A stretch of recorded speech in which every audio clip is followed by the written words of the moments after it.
Disney Storybook Collection.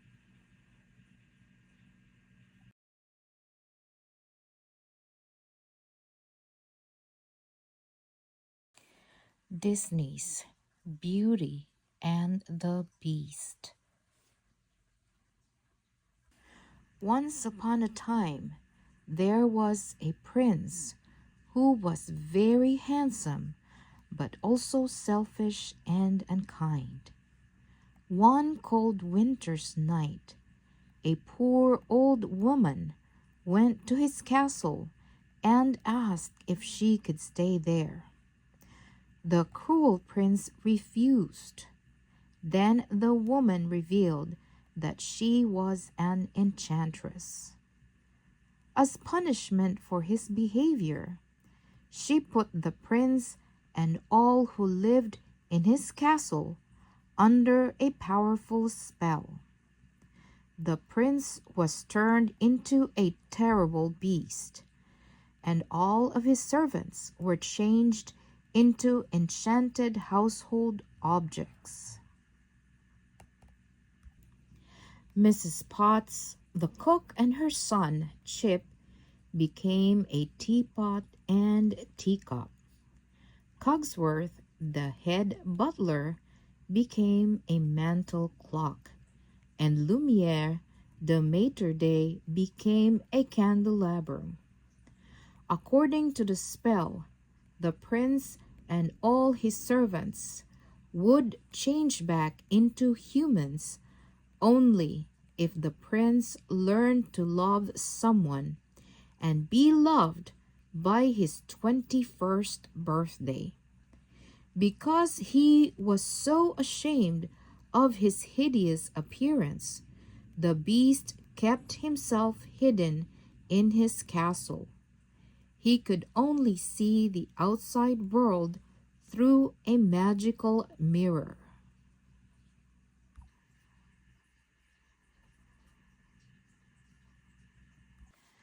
Not far from the castle, there lived a lovely young woman named Belle.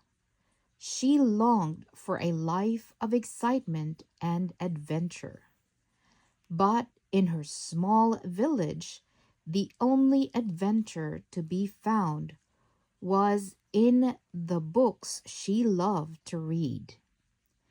Gaston, a hunter who lived in the same village, had no interest at all in books. But he was interested in Belle. "She's the lucky girl I'm going to marry," he bragged to his friends. Belle, on the other hand, thought Gaston was a bully who was only interested in himself. She had no intention of marrying him.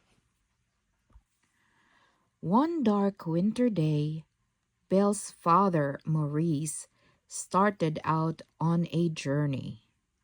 On his way through the forest, he and his horse, Philippe, got lost.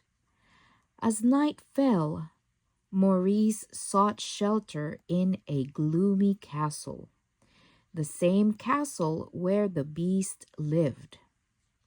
Maurice was greeted by the beast's servants, Cogsworth and Lumiere. They were glad to have company and eagerly welcomed him. Maurice was quite surprised that the servants were enchanted household objects, but he was happy to have a warm place to stay. Cogsworth was worried about what would happen if his master saw their unexpected guest. The beast was very ferocious and didn't like anyone from the outside world to see him. When the beast discovered that Maurice was in the castle, he roared, "You are not welcome here!" He believed that Maurice had come to make fun of his terrible appearance, and so he dragged him off to the dungeon. Maurice was very frightened.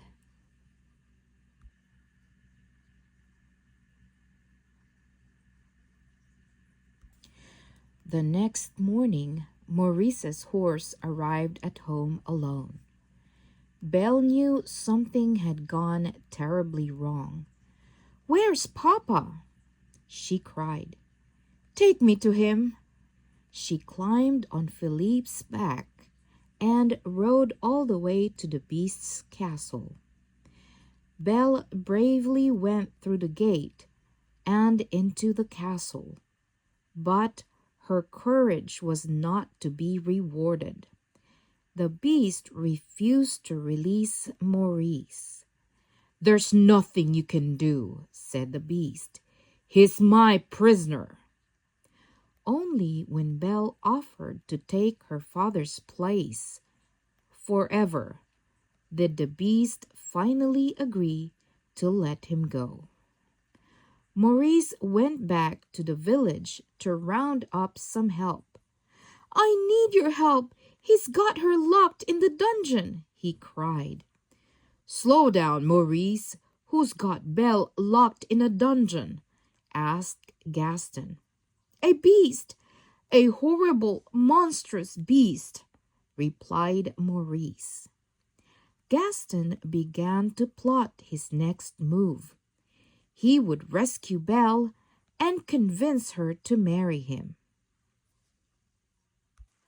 At the castle, the beast's enchanted servants tried to make Belle feel at home. Cogsworth, Lumiere, Mrs. Potts, and little Chip knew that if Belle and the beast fell in love, the spell over the castle would be broken. The beast didn't think that someone as beautiful as Belle would ever fall in love with him, but the servants were hopeful.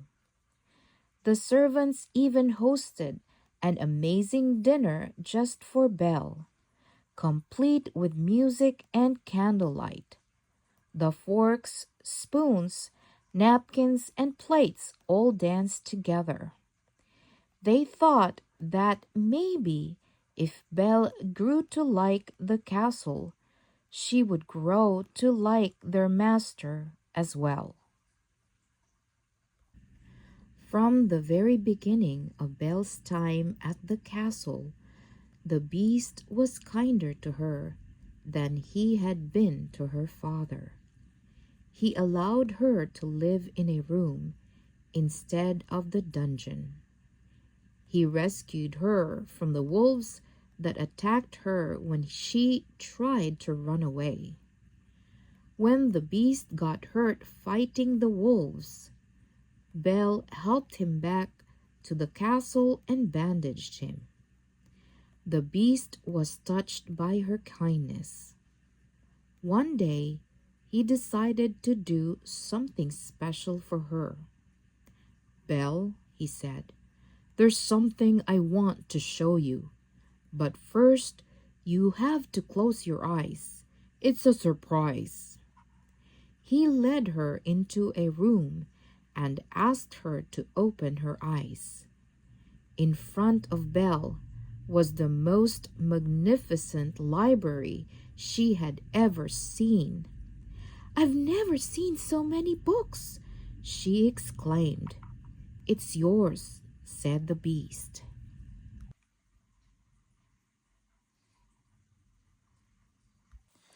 Each day, the beast tried his hardest to be pleasant. Belle slowly grew fonder of him. One night, they had a romantic dinner together. The beast dressed in a dashing blue coat, and Belle wore a golden gown. They talked and laughed. Then he whirled her around the ballroom floor in a beautiful dance. But Belle's heart still ached for her father. "If only I could see him again," she told the beast. "There is a way," he replied. He handed her a small mirror. This mirror will show you anything you wish to see.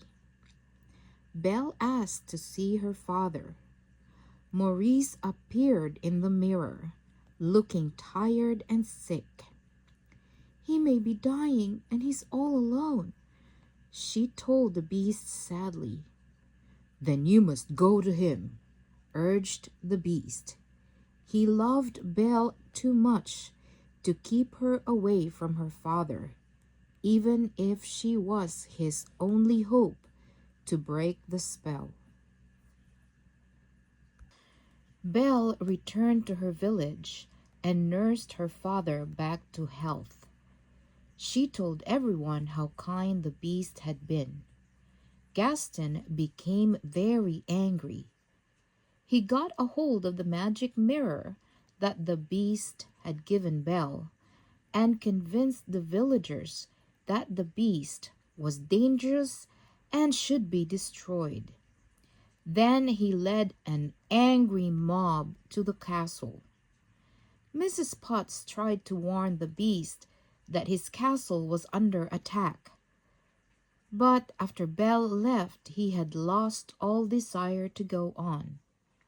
It doesn't matter now, he said. Just let them come. But the beast's servants weren't going to give up that easily. With all their might, they fought back against the mob of townspeople. When they had finally driven the mob away, the servants cheered. They had won.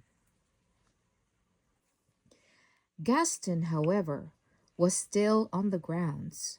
He found the beast and attacked.